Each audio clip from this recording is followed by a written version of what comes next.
Voilà la famille, bonsoir à tous et à toutes, j'espère que vous allez bien, moi je me porte à merveille. La famille, je suis tombée sur cette vidéo qui m'a rappelé beaucoup de choses et j'ai décidé de vous raconter une story time. En fait, c'est une sage-femme qui parle des 5 phrases, des pires phrases qu'elle a entendues venant des hommes ou bien de l'entourage de la femme qui part accoucher pendant l'accouchement. Parce que les gens ont souvent de ces remarques bizarres, comme par exemple le mari qui va dire, moi je suis fatigué, hein, fais vieux, moi je dois sortir avec mes amis comme tu as fini d'accoucher là, en fait tu as délivré l'accouchement, c'est pas la fin du monde. Ou bien quelqu'un qui va te dire, moi j'ai accouché sans péridurale et j'ai accouché plus de 5 enfants, donc on te dit que ah, tu es faible, tu peux pas aussi pousser vite, tu pars. Toi aussi tu exagères, on quitte sur ça. Ouais, oui, Juke. Quand tu n'as pas encore accouché, non, tu ne comprends pas certaines choses. Mais quand certaines femmes racontent leur expérience, leur vécu, c'est là où tu comprends que la vie, sinon, ça nous enseigne. Il y a certains gens qui n'ont pas de cœur. Et que la femme enceinte, c'est quelque chose à chérir, à câliner comme jamais.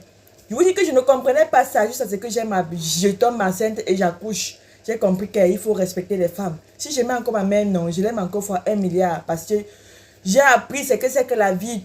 Tu vois la mort comme ça, tu vois la vie, tu dis que pardon, la mort, pas l'avoir avec moi, mais tu sauves mon enfant. Parce que la douleur de ça est inexplicable. Sans compter les périodes de grossesse et maintenant le postpartum. Suivons la vidéo de la sage-femme et on se revient juste après pour la suite. Aujourd'hui, on va noter les pires phrases que j'ai entendues à la maternité. Accrochez-vous, je vous ai fait un petit top 5 qui est très énervant. C'est du high level. Un conjoint qui arrive après l'accouchement de sa femme. Elle a accouché sans péri, dans la douleur. Ça fait des heures et des heures qu'elle souffre. On essaye de l'appeler depuis plusieurs heures, il répond pas. Et il dit « Je dormais, je voulais me reposer ». Ça, c'est marrant, ça. J'ai même pas envie de commenter. Parce que si je commente, je pense que je vais dire des dingueries. Franchement, un bon 9 sur 10, celle-là. Parce qu'elle peut me tendre, elle peut me tendre. Numéro 2. Moi, à ta place, j'avais pas de péri et je ne criais pas comme ça. Je l'ai entendu d'une amie de la patiente, une fois, et de la mère d'une patiente. Les 2 fois, ça m'a tendu autant. Je suis en mode, mais tant mieux pour toi, en fait. En vrai, elle m'énerve moins que la précédente, celle-là. 6 sur 10 en termes d'énervement, c'est déjà pas mal. Dans le même thème un peu que la première, la femme qui dit « Mon conjoint viendra pas, il est fatigué ». Mais fatigué de quoi, là? Je veux même pas l'entendre, d'accord? 9 sur 10 en termes d'énervement, ça me tend. Celle-là, c'est abusé, vraiment. Elle a là, en chou-fleur. Ça me dégoûte. Je vous jure. Le gars est passé derrière pendant la suture, je ne sais plus exactement ce qu'on faisait, et il a dit ça. Mais c'est toi qui dégoûte, mec. Ta phrase, elle dégoûte.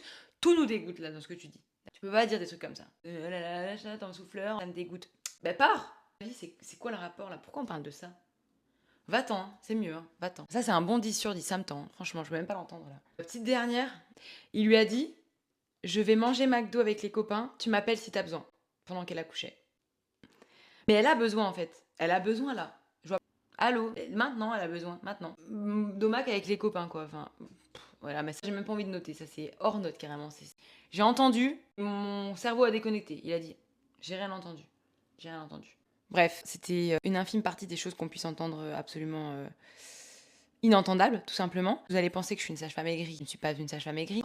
Je suis tout simplement une sage-femme qui aime accompagner les patients, qu'elle soit bien entourée et que tout se passe bien pour elle. Alors, on voit des choses comme ça, phrases parasites comme ça, ou des gens qui n'accompagnent pas leurs femmes, c'est non. Un accompagnant, c'est là pour accompagner et être un soutien émotionnel, un soutien, quoi. Sinon, on s'en va. Effectivement, on s'en va et on quitte la pièce. On s'engage pas, c'est mieux, je pense. Sur ce, abonnez-vous et... Voilà, on a suivi la vidéo ensemble et sincèrement, c'est choquant ce que la dame dit. Moi, je vais vous raconter une story time qui s'est passée dans ma famille. J'ai une jeune cousine, j'ai parlé même de elle récemment, c'est ma petite soeur de 2 ans, elle a 23 ans, elle a 7 enfants. Comment dire qu'il y a certaines personnes qui n'apprennent pas des erreurs, c'est-à-dire si tu es tombé enceinte de la première, la deuxième, la troisième fois, il faut généralement chercher les pères d'enfants un père d'enfant qui vaut la peine parce que c'est très important. C'est vrai que vous allez me dire que quand tu te mets en couple avec lui, tu ne sais pas qui sera comme ça et comme ça. Dès que la grossesse arrive, il change. C'est vrai, il y a beaucoup d'hommes qui changent pendant la grossesse. Peut-être qu'il voit comment tu deviens bizarre et tout, tu ne brilles plus comme avant, il se met à réagir d'une manière. Je vois encore la story time de ma cousine. Ma cousine est enceinte des jumeaux.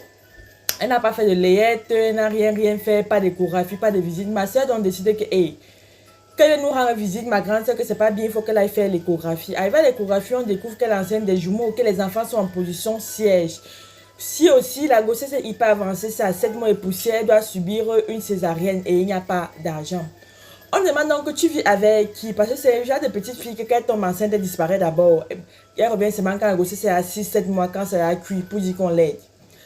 Et puis, la go nous dit que elle vit avec le père de son enfant et tout. C'est un jeune, il se débrouille, mais apparemment, ils font la polygamie entre guillemets.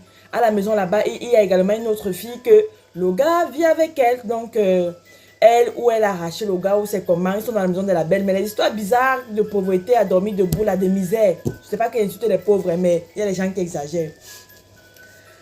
Ma mère donc saisit le gars pour dire que papa, là où tu vas là, non. L'histoire qu'on dit que la femme a fait, elle a fait les chorégraphies, les enfants sont en position siège, il faut commencer à chercher l'argent. C'est quand même un gars qui se bat pas mal, il fait les chantiers et tout, il est technicien, bon technicien quand même. Il nous dit carrément qu'il faut gérer, il n'a jamais demandé à ma cousine d'être enceinte. C'est quand par la gendarmerie, on porte plainte, on se met à le menacer, qu'il essaie un peu de faire certaines choses. On commence à faire la layette, nous aussi on se bat de nos côtés, à acheter certains petits détails, toute la famille se mobilise. Un jour comme ça, la belle m'appelle seulement que ça a cuit, la go veut y accoucher, on parcourt tous les hôpitaux de Yaoundé, les sommes qu'on demande, les 1 million ou les 500 000 ou les ceci, les cela. On décide d'aller à Bingo, l'hôpital des anglophones à Hawaï, non c'est un hôpital à recommander. Ils l'ont fait accoucher par césarienne sans demander 5 francs. Pour eux d'abord c'est sauver la vie, même si on te confisque, après on va te confisquer. On a fait, ma cousine a accouché, tout s'est bien passé par césarienne.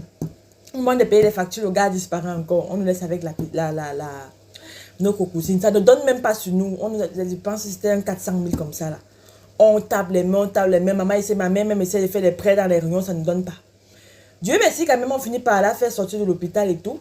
Et puis même pendant le jour de l'accouchement, le gars dit carrément qu'elle est trop faible. Les enfants là pouvaient sortir par voix basse. Elle vient faire dépenser les gens ici. Dès qu'elle est sortie de la salle d'accouchement, elle dit ça, tu es trop faible. En faisant comme s'il tirait ses joues. Les gens accouchent ici par voix basse. Yo, les enfants sont en position siège et tout. Vraiment, tu me déçois. Hein. Dès que les enfants là grandissent, toi-même, tu me donnes mes enfants. Là, toi, tu cherches ce que tu vas faire de ta vie. Parce que moi, il t'a dit que je ne t'aime pas, je ne te veux pas. Il a tapé ça comme ça, sec. Moi, dans mes nerfs, mes gros nerfs, que j'avais dépassé mon petit 50 000 d'économie sur ma cousine comme ça. J'ai lavé le gars là, repassé le gars. Franchement même. Est-ce que ça a changé? Elle est venue rester avec nous un temps au début, comme on dit qu'elle ne pouvait pas rentrer dans sa belle famille. C'est ce que maman a décidé qu'elle rentre. Qu'elle rentre là-bas, 2 mois et demi encore, on apprend qu'elle est enceinte. On apprend qu'elle est enceinte encore du même gars. Là où ça s'est passé comment, où ça a fait comment, où ça a voté. Elle a dit que la grossesse est sortie. C'est comme ça que toute la famille a lavé les mains sur elle. Je vais vous dire quelque chose, ma petite famille à moi. La femme enceinte, elle est sacrée. Si ton entourage ne te valorise pas, si le père de ton enfant ne te valorise pas, si tu as fait les